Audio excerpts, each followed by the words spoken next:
안녕하세요. 까치살모입니다. 오늘은 좀 재미있는 이야기를 해볼까 하는데요. 여러분도 잘 아시겠지만 지금 일본은 자국의 무기 수출 법률을 개정해서 이제부터는 공격용 무기도 수출한다고 나서고 있고, 특히 우리나라의 주력 시장 중에 하나인 동남아 지역에 대한 무기 수출에 힘쓰고 있는데요. 그래서 당연히 일본과 우리가 동남아 국가에서 무기 수출을 위해서 경쟁할 거라고 이미 예상되어지고 있던 일인데요. 그런데 이번에 일본이 법률을 개정하고 첫 번째 경쟁이 인도네시아에서 있을 것 같아서 오늘은 그 이야기를 해볼까 합니다. 그럼 과연 인도네시아에서는 우리와 일본은 어떤 무기로 경쟁을 하게 될까요? 그 전에 앞서서 제가 전에 스위스가 미국의 패트리어트 미사일 공급이 늦어지자 우리 LSM의 도입을 고려하고 있다고 했었는데요. 그리고 나중에는 스위스가 아예 미국 패트리어트 미사일 도입 자체를 취소하려 한다고 소식을 전하자 많은 분들이 그럼 우리 천공을 구매하는 것 아니냐고 이야기하셨습니다. 그런데 분명 저는 그때도 LSM 같은 상층방 공무기는 유럽 내에서 생산하고 있는 경쟁 모델이 없기 때문에 스위스가 도입을 고려하는 거지만, 천공 같은 하층방공 미사일은 유럽에서도 천공의 경쟁 모델을 생산하고 있기 때문에 유럽 우선주의인 스위스가 유럽산 무기를 놔두고 천공을 구매할 리는 없을 거라고 이야기했는데요. 그래서 이번에 스위스는 제가 예상한 대로 천공이 아닌 SAMPT를 선택했습니다. SAMPT는 프랑스와 이탈리아가 공동 개발한 아스터 함대공 미사일의 지상형 모델로, 당연히 아스터가 탄도미사일 요격 능력이 있기 때문에 이것도 탄도미사일 요격 능력이 있는 미사일이고 유럽의 대표적인 하층 방공망입니다. 그래서 당연히 유럽 우선주의인 스위스는 너무도 당연하게 우리 천공이 아닌 SAMPT를 선택했습니다. 그리고 저번에 어떤 분이 독일과 합작을 하자고 하신 분이 있었는데요. 이번에 프랑스와 독일이 공동으로 개발하기로 했던 6세대 전투기 사업인 FCAS 사업이 깨졌네요. 이 사업은 프랑스의 다쏘사와 그리고 독일, 이탈리아 중심의 에어버스사가 협력해서 6세대 전투기를 개발하는 우리 돈으로 최대 170조가 넘는 사업이었는데요. 솔직히 이 사업은 이미 오래전부터 흔들리고 있었고, 그리고 이미 많은 사람들이 깨질 거라고 예상하던 사업입니다. 결론은 양 회사 간의 지분 문제와 지적재산권 문제를 협의하는데 실패를 해서 사업이 완전히 깨졌고, 벌써 독일은 에어버스사를 중심으로 독자적인 6세대 전투기를 개발한다고 하는데요. 독일 혼자서 6세대 전투기를 개발할 수 있을지도 의문이고요. 특히 독일은 항상 거의 모든 공동 개발을 실패로 이끄는 주축이기 때문에 독일과 합작을 해서 뭔가를 한다는 건 미친 짓이라고 보시면 됩니다. 한마디로 독일은 절대로 우리의 공동 개발국이 될 수는 없습니다. 그리고 아마 FCSA 사업이 깨졌기 때문에 조만간 프랑스와 독일이 공동 개발한다는 차세대 전차 개발 사업인 MGCS 사업도 깨지게 될 겁니다. 왜냐하면 FCSA 사업과 MGCS 사업은 뗄래야 뗄 수 없는 사업이기 때문입니다. 결론은 독일과 프랑스는 6세대 전투기는 프랑스가 중심이 되어서 개발하고, 차세대 전차는 독일이 중심이 되어서 개발한다고 했던 사업이 FCSA 사업과 MGCS 사업이기 때문에 FCSA 사업이 깨졌다는 건 MGCS도 다시 지분을 재조정할 필요가 있고, 그리고 독일은 기존부터 MGCS 사업에 지분에 엄청나게 불만이 많았기 때문에 아마 MGCS도 조만간 깨질 거라고 저는 보네요. 그리고 이번에 미국에서 우리나라에 대한 JDAM GPS 유도폭탄 키트 1억 600만 달러, 그러니까 하나로 1608억 원 어치의 무기 판매를 승인했는데요. 이번에 승인된 모델은 KM-6557 키트 708개와 그리고 KM-6572 키트 58개라고 하는데요. KM-6557은 2000파운드 모델이고 KM-6572는 500파운드 모델인데요. 당연히 이번에 우리가 JDAM을 처음 구매하는 건 아니고 기존에도 우리는 JDAM을 많이 보유하고 있습니다. 아마 이번에 구매하는 물량은 KF-21 블록2를 위한 물량이라고 보여지네요. 지금 미국에서 판매를 승인했다고 해서 당장 도입되는 것도 아니고 한 3년 뒤부터 도입될 테니까, 결론은 JDAM은 전투기의 항공무장 중에서는 기본 중에 기본인 무장이라 3년 뒤에는 실제로 JDAM이 도입되지 못하면 2028년부터 양산에 들어가는 KF-21 전투기는 정말 무장도 없는 깡통이 되는 거라 당연히 지금부터 구매에 들어가야 하는 건 너무도 당연한 것입니다. 그래서 이번에 구매한 물량은 KF-21 블록2를 위한 물량으로 보이네요. 그럼 이런 이야기는 여기까지 하고 본격적으로 인도네시아에서 우리와 일본이 어떤 무기를 가지고 경쟁을 하게 될 건지 그 이야기를 해볼까 하는데요. 여러분도 잘 아시겠지만 일본은 무기 수출법을 개정하면서 무기 수출에 열을 올리고 있고, 이번에 일본에서 새로 나온 소식에 따르면 일본은 미국의 FMS 제도를 모방한 기구를 만들어서 무기 수출을 활성화한다고 하는데요. FMS라는 건 유상군사원조로 미국 정부에서 미국 업체들에게 무기를 구매해서 동맹국에 판매하는 제도인데요. 그래서 무기 수출에 대한 보증을 미국 정부가 해주는 제도입니다. 그래서 일본에서도 비슷한 기구를 만들어서 정부 주도로 무기 수출을 활성화한다고 하는데요. 이처럼 지금 일본은 무기 수출에 열심이고 특히 방산업체들보다 정부 주도로 무기 수출을 늘리기 위해서 노력하고 있는데요. 그래서 일본은 지금 필리핀에 일본 해상자위대가 운용하던 아부쿠마급 호위함을 넘기고 필리핀에 대한 무기 판매를 시도하고 있고 인도네시아에도 일본 해상자위대가 운용하던 아사기리급 호위함을 넘기고 일본 무기를 판매하기 위해서 노력한다고 하는데요. 특히 일본은 필리핀에 아부쿠마급 호위함을 넘기기로 하면서 몇 가지 무기를 구매해 줄 것을 요구하기도 했습니다.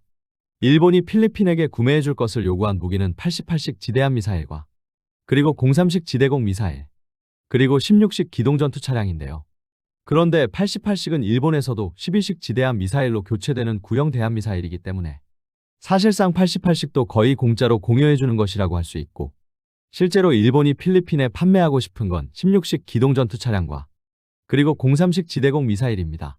그 중에서 16식 기동전투 차량은 차륜형 장갑차에 105mm 전차 포탑을 올린 장갑차로 이 장갑차는 필리핀 지역에 적합할 것으로 여겨지기 때문에 제한하는 것이라고 할 수 있고 지금 일본의 동남아에 대한 주력 상품은 누가 뭐라고 해도 바로 03식 지대공 미사일입니다. 그럼 일본이 왜 굳이 많은 무기 중에 03식 지대공 미사일을 수출하려 하느냐라고 했을 때 그게 요즘 각종 위협이 증가하면서 동남아 국가들의 대공무기 수요가 증가한 이유도 있고요. 03식은 일본산 무기치고는 상당히 가성비가 높은 무기이기 때문입니다. 03식의 포대당 가격은 약 470억엔.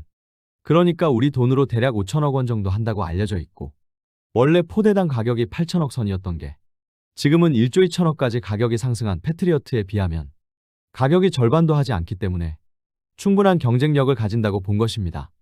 그래서 일본은 필리핀에 이 무기를 제한하고 있고 당연히 다른 나라에도 제한할 것입니다. 그러나 여러분도 잘 아시겠지만 지대공 미사일은 우리나라가 엄청나게 강한 분야이고 그래서 당연히 일본이 동남아 국가들에게 지대공 미사일을 판매하기 위해서는 우리와 경쟁을 할 수밖에는 없는데요. 특히 이번에 그 첫 번째 구체적인 경쟁이 인도네시아에서 있을 것으로 보입니다. 최근에 인도네시아가 우리 천국 미사일을 구매한다는 기사가 나왔는데요. 인도네시아와 말레이시아 매체에 따르면 인도네시아는 우리 천궁2 미사일 2개 포대를 구매할 것이며 이미 우리나라에 구매 의향서를 보냈고 여기에는 다기능 레이더와 수직 발사대 그리고 교전통제소와 발사대 차량 등 완벽한 운용 능력을 가진 천궁2 포대 2개 포대의 구성품이라고 하는데요. 인도네시아가 우리 천궁2를 구매하는 이유는 갈수록 항공 위협은 증가하는데 지금 인도네시아의 방공망은 영국과 스웨덴 그리고 구소련과 러시아 등의 방공무기가 혼재되어 있기 때문에 우리 천궁을 구매해서 다층 방공망을 형성하기 위해서라고 하는데요. 그런데 문제는 일본은 필리핀의 아부쿠마 호위함을 제공한 것과 마찬가지로 인도네시아의 아사기리급 호위함을 넘겨주기로 했고 그리고 이번 주 금요일인 6월 12일에 1박 2일 일정으로 일본의 방위상인 고이즈미 신지로가 인도네시아를 방문해서 인도네시아 국방부 장관과 아사기리급 호위함을 넘기는 것에 대한 논의를 한다고 합니다. 그럼 당연히 필리핀에서처럼 일본이 인도네시아에 판매하고 싶은 무기를 말할 것이고 그리고 당연히 인도네시아가 우리 천국 미사일에 구매 의향이 있다는 걸 일본이 모를 리 없기 때문에 정말 당연하게 일본은 틀림없이 03식 지대공 미사일을 인도네시아에 제안할 것입니다. 그래서 드디어 인도네시아에서 우리의 천궁과 일본의 03식이 정식으로 경쟁을 할 것으로 여겨집니다. 그럼 03식이란 어떤 무기이냐라고 했을 때 03식은 우리 천궁과 상당히 유사한 시스템으로 일본이 운용하던 호크 지대공 미사일을 대체하기 위해서 개발한 대공 미사일로 2011년부터 배치에 들어간 미사일입니다. 이 미사일의 구성은 우리 천궁과 상당히 유사한데요. 다기능 레이더 하나와 그리고 6발이 탑재되는 발사 차량 6대 그리고 발전 차량과 지휘 차량 등으로 이루어져 있는데요. 문제는 일본은 우리나라보다 훨씬 빨리 A사 레이더를 개발했고 그래서 당연히 03식의 미사일과 그리고 다기능 레이더에는 처음부터 A사 방식의 레이더를 탑재하는 등 하드웨어적인 특성은 우리 천궁보다 먼저 만들어졌는데도 더 우수한 모습을 보입니다. 그리고 최근에는 원래 03식은 회전형 A사 레이더를 다기능 레이더로 사용했는데 사면 고정형 다기능 레이더를 개발했다고 알려져 있고 심지어는 일각에서는 일본이 개발한 03식 개량형의 포대당 가격을 177억엔까지 낮추었다는 이야기도 있습니다. 우리 돈으로 대략 포대당 가격이 1,700억 정도 하는 건데요. 이건 솔직히 말이 안 되는 것 같고요. 제 짐작으로는 아마 새로 개발한 다기능 레이더의 가격이 아닐까 합니다. 그리고 심지어는 미국의 화이트샌드 시험장에서 이루어진 시험에서 10개의 목표에 대해서 100%의 요격 성공률을 기록했다고 하며 심지어는 그 중에 한 발은 초음속 표적인 코요테라고 알려져 있습니다. 아무튼 그래서 03식은 가격이면 가격, 그리고 성능이면 성능 무엇 하나 부족함이 없는 지금 현재 일본이 내세우는 가장 강력한 수출 상품인데요. 그러나 이런 03식도 문제가 없는 건 아닙니다. 무엇이 문제냐면 바로 탄도미사일 요격 능력이 없다는 점인데요. 03식은 분명 하드웨어적 성능으로는 충분히 탄도미사일을 요격할 만한 능력을 가지고 있지만 일본은 과거부터 탄도미사일 방어는 철저하게 미국 무기에 의존하고 있기 때문에 해상의 SM-3나 육상의 패트리어트로 탄도미사일을 방어하고 있고 일본이 만든 03식은 철저하게 적의 항공기와 특히 순항미사일 방어에만 집중했습니다. 그래서 03식은 이런 훌륭한 하드웨어에도 불구하고 탄도미사일 요격 능력이 없는데요. 물론 지금은 탄도미사일 요격 능력을 부여하는 개량 사업을 하고 있고 2027년부터 탄도미사일 요격 능력을 부여하는 업데이트를 기존 포대에 해줄 거라고 합니다. 다만 문제가 있다면 03식에 부여되는 탄도미사일 요격 능력은 별도의 탄도미사일 요격 미사일을 개발하는 게 아닌 기존 미사일의 새로운 프로그램만 업데이트하는 식으로 이루어지게 되고 그래서 우리 천궁2 같은 직격 방식의 본격적인 탄도미사일 요격 미사일이 아니라 기존 파편 방식의 미사일로 탄도미사일을 요격하는 방식입니다. 그래서 아무리 탄도미사일을 요격할 수 있게 된다고 해도 그 한계가 명확한데요. 그런데 문제는 이런 문제는 우리 천궁도 마찬가지입니다. 우리 천궁은 탄도미사일 요격 능력이 있고 특히 천궁2는 직격 방식으로 탄도미사일 요격에 특화되어 있지만 문제는 일본의 03식과는 반대로 천궁은 순항미사일 요격 능력이 없습니다. 기본적으로 천궁은 고도 100m 이하의 목표를 요격할 수 없으며 그래서 100m 이하로 날아오는 순항미사일을 요격하지 못합니다. 물론 이건 우리 천궁만의 단점은 아니고요. 패트리어트도 고도 68m 아래로 날아오는 순항미사일에 대해서는 요격 능력이 없습니다.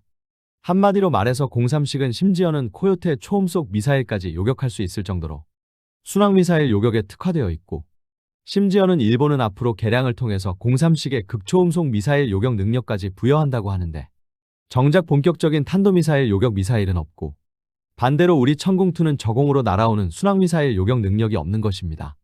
물론 이것 때문에 우리 천궁을 만드는 LIG에서는 기존 천궁1을 개량해서 천궁C라는 걸 개발해서 순항미사일 요격 능력을 부여한다고 하는데요. 아직은 이건 LIG의 계획에 불과하고요. 그런데 문제는 지금 인도네시아의 지형적 환경입니다. 인도네시아는 여러 개의 섬으로 이루어진 국가이고 그래서 당연히 저공으로 비행하는 순항미사일의 위협에 상당히 취약한 국가입니다. 그래서 최소한 인도네시아에서는 순항미사일에 특화된 일본의 03식이 경쟁력을 가진다는 것입니다. 분명한 건 지금 전 세계적으로 탄도미사일 위협이 갈수록 커지고 있고 그래서 분명 탄도미사일 요격에 대한 수요가 압도적으로 더 많습니다. 그래서 다른 시장이라면 순항미사일 요격에 특화된 03식보다는 탄도미사일 요격에 특화된 우리 천궁이 유리한 게 사실입니다. 그러나 동남아 국가들은 다릅니다. 인도네시아는 섬으로 이루어진 나라이기 때문에 바다에서 날아오는 순항미사일에 대한 위협에 취약하고 필리핀도 주로 남중국해를 중국으로부터 보호하는 게 목적이기 때문에 바다에서의 위협에 대한 대비가 중요합니다. 그뿐 아니라 지금 인도네시아 다음으로 우리 천궁2에 관심을 가지고 있는 나라가 있는데요. 그게 바로 말레이시아입니다. 그런데 말레이시아의 국토가 어떻게 되어 있는지 아실 텐데요. 말레이시아는 말레이 반도와 그리고 보르네오 섬으로 국토가 나뉘어져 있고 그리고 그 사이에 남중국해가 위치하고 있는데요. 그래서 말레이시아도 바다에서의 위협이 큰 나라이기는 마찬가지입니다. 그래서 우리 천궁이 많이 판매되고 있는 중동 지역에 비해서는 특히 동남아 국가들은 바다에 대한 위협이 크고 그래서 순항미사일 공격에 취약할 수밖에는 없습니다. 바로 그렇기 때문에 동남아 국가들에는 03식이 우리 천궁에 비해서 우위를 점하는 부분이 분명히 있습니다. 물론 일본의 03식은 일본만 운용하는 무기이고 그래서 실전 경험이 전혀 없고 또 웃기는 이야기이지만 일본 내에는 03식을 실제로 발사해서 훈련할 수 있는 훈련장이 없습니다. 정말 웃기지만 이게 사실이고요. 분명 일본은 우리보다 국토가 넓은 나라이고 그리고 오키나와나 아니면 홋카이도 등 분명 03식을 가지고 훈련하기에 적당한 지형이 많은데 정작 일본 내에서는 03식을 가지고 훈련을 할 수 없고 그래서 일본은 03식을 미국에 보내서 미국에서만 실제 발사 훈련이 이루어지고 있습니다. 실제로 03식을 만들 때 모든 시험 발사도 주로 미국의 화이트샌드 시험장에서 이루어지기도 했기 때문에 당연히 03식은 실제로 요격 시험을 자주 못하는 것으로 알고 있습니다.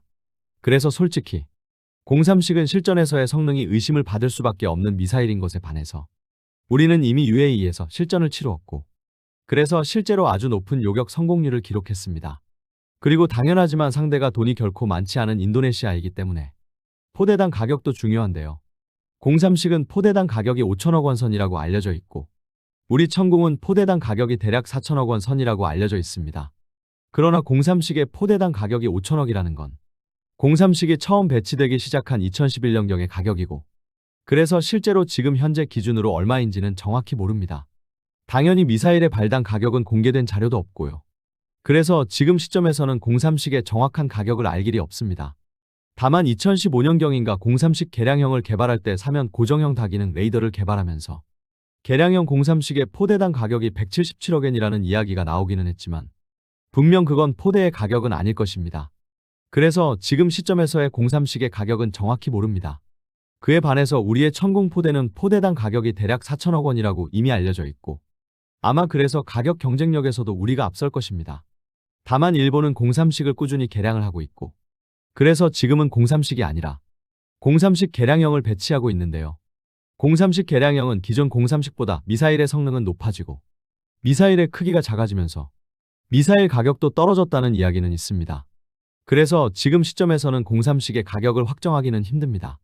물가 상승을 생각하면 분명 가격이 올랐을 텐데 개량형은 가격이 더 저렴해졌다고 하고 있으니까요.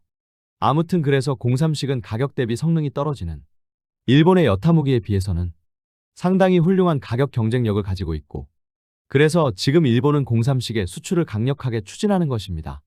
특히 공삼식의 강력한 순항미사일 요격 능력은 바다에서의 위협에 많이 노출되어 있는 동남아 국가들이 관심을 가지기에는 충분하다고 생각이 됩니다. 그리고 그 첫 번째 경쟁 국가가 바로 인도네시아가 될 것입니다. 어떤가요, 여러분? 여러분이 보기에는 과연 인도네시아가 더 나아가서는 필리핀과 말레이시아 등 동남아 국가들은 과연 어떤 선택을 할까요?